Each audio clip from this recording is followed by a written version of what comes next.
All my friends look so happy interacting with each other. I don't get it. What's wrong with me? I have to pass this exam, or my parents will be upset with me. I feel so overwhelmed. I can't believe my boss just said that to me. He thinks I'm incompetent. I think he is going to fire me. My heart is racing. Have you ever felt that knot in your stomach, that sudden racing of your heart before a big event?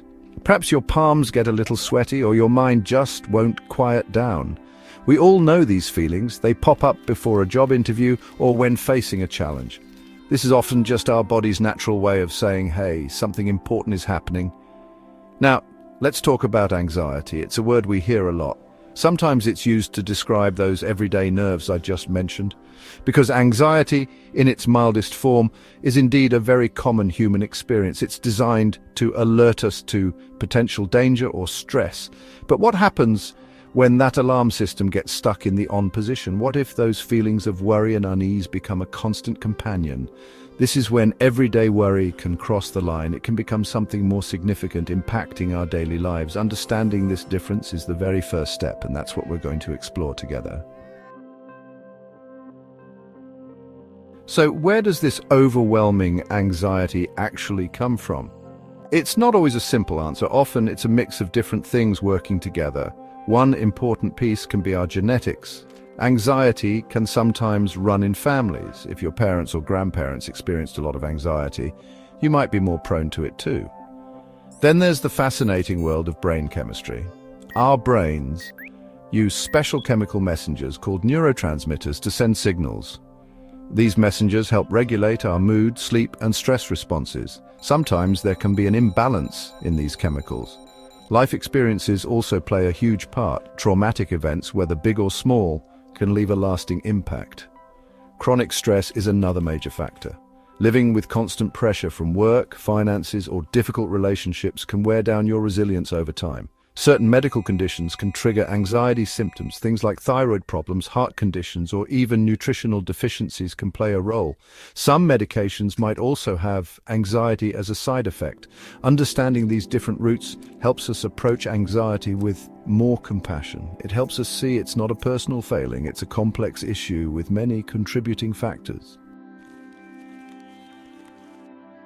When anxiety takes hold, it doesn't just stay in your head. It makes its presence known throughout your entire body. You might notice your heart beating much faster than usual, or perhaps you feel a tightness in your chest, making it hard to take a deep breath. Some people experience trembling or shaking, especially in their hands. Others might feel dizzy, lightheaded, or suddenly very nauseous. Your muscles can also react strongly to anxiety. You might find your shoulders are always tensed up, or maybe you clench your jaw without even realizing it.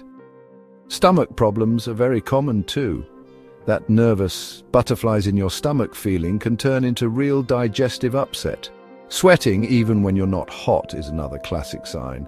Then there are the mental and emotional signals. Persistent, excessive worry is a hallmark of anxiety. Your mind might race with what-if scenarios, often focusing on the worst possible outcomes. Concentration can become a real challenge. Many people with significant anxiety also experience a sense of impending doom. Recognizing these signs is key to getting help. It's important to understand that anxiety isn't a one-size-fits-all experience. There are different types of anxiety disorders. Each has its own unique set of characteristics and challenges. One common type is Generalized Anxiety Disorder, or GAD. People with GAD experience chronic, exaggerated worry about everyday life. Then there's panic disorder. This is characterized by sudden, intense episodes of fear called panic attacks. Social anxiety disorder, sometimes called social phobia, is another type. This involves an intense fear of social situations. Social anxiety is a deep fear of being judged, embarrassed, or humiliated in social situations. It's more than just shyness. It can severely limit social interactions and career opportunities. Other anxiety disorders include specific phobias. These are intense, irrational fears of specific objects or situations. Obsessive-compulsive disorder, OCD, and post-traumatic stress disorder, PTSD, were once classified as anxiety disorders. Separation anxiety disorder, not just in children, is a disorder that involves excessive fear about being apart from someone to whom a person is emotionally attached, like a parent, partner, or caregiver. Selective mutism, mainly in children, is a consistent failure to speak in specific social situations despite being able to speak in other settings, speaking comfortably at home but remaining silent at school or in public. More common in young children, but early treatment is essential for speech and emotional development. Understanding these distinctions helps professionals provide targeted, effective treatment. It helps us all be more understanding. The wonderful news is that anxiety in all its forms is treatable.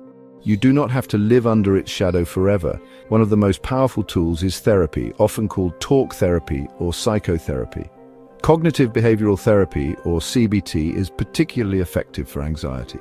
Another type of therapy is exposure therapy. This can be very helpful for phobias and panic disorder. There are other therapeutic approaches too, like acceptance and commitment therapy or ACT. Medication can also be a very helpful part of a treatment plan for some people. Several types of medications can help reduce anxiety symptoms. Beyond therapy and medication, lifestyle changes can make a profound difference. Regular physical activity is a fantastic anxiety reliever. Getting enough quality sleep is also crucial. Practicing mindfulness and relaxation techniques can calm your nervous system. Reducing caffeine and alcohol intake can also help. It's about creating a holistic plan that supports your whole being. When anxiety is left unaddressed, it doesn't just stay put. It can grow and spread, affecting nearly every area of your life. Untreated anxiety can significantly impact your physical health. Chronic stress from anxiety can contribute to problems like high blood pressure, heart issues, and a weakened immune system. Your mental and emotional well-being can also suffer greatly. Persistent anxiety can increase the risk of developing other mental health conditions, especially depression. Relationships can also become strained when anxiety is not managed. The irritability, withdrawal, or constant need for reassurance can be difficult for loved ones to understand. You might find yourself avoiding social situations, leading to isolation. Furthermore, untreated anxiety can impact your ability to function at work or school. Difficulty concentrating, making decisions, or meeting deadlines can become major issues. Performance can decline, leading to added stress and even job loss or academic failure. That's why recognizing anxiety and seeking help is not a sign of weakness. It's an act of profound strength and self-care. It's about protecting your future. While we can't always prevent anxiety from ever touching our lives, we can certainly build up our resilience. One of the most powerful things you can do is to develop healthy coping strategies for stress. This looks different for everyone. It might mean making time for hobbies you enjoy. Establishing regular routines can also be incredibly grounding when you're prone to anxiety. Our minds and bodies often thrive on predictability. Having a consistent sleep schedule, eating regular nutritious meals, and setting aside time for work, rest, and play can create a sense of stability. Connecting with others is another vital component of preventing and managing anxiety.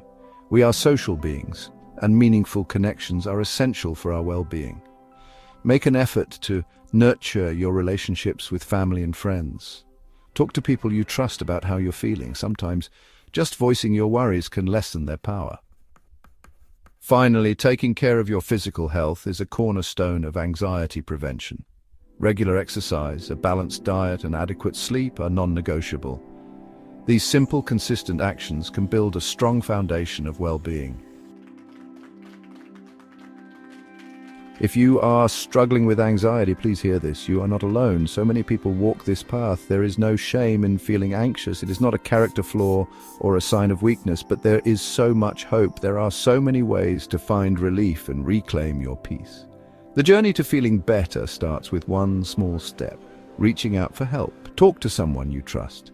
And please consider seeking professional help. A doctor, a therapist, or a counselor can provide you with the tools and support you need to navigate anxiety. There is a future where anxiety doesn't control your life. Treatment works. People get better every single day. Hold on to that hope. Let it be your guiding light. Even on the darkest days, remember that support is available and healing is within your reach. You can do this. Anxiety is tough, but you don't have to face it alone. There is help and there is hope. If you found this video helpful, don't forget to like, subscribe, and share it with someone who might need it. Click the video on the screen to learn about 5 natural ways to reduce anxiety without medication. Stay calm, stay informed, stay safe.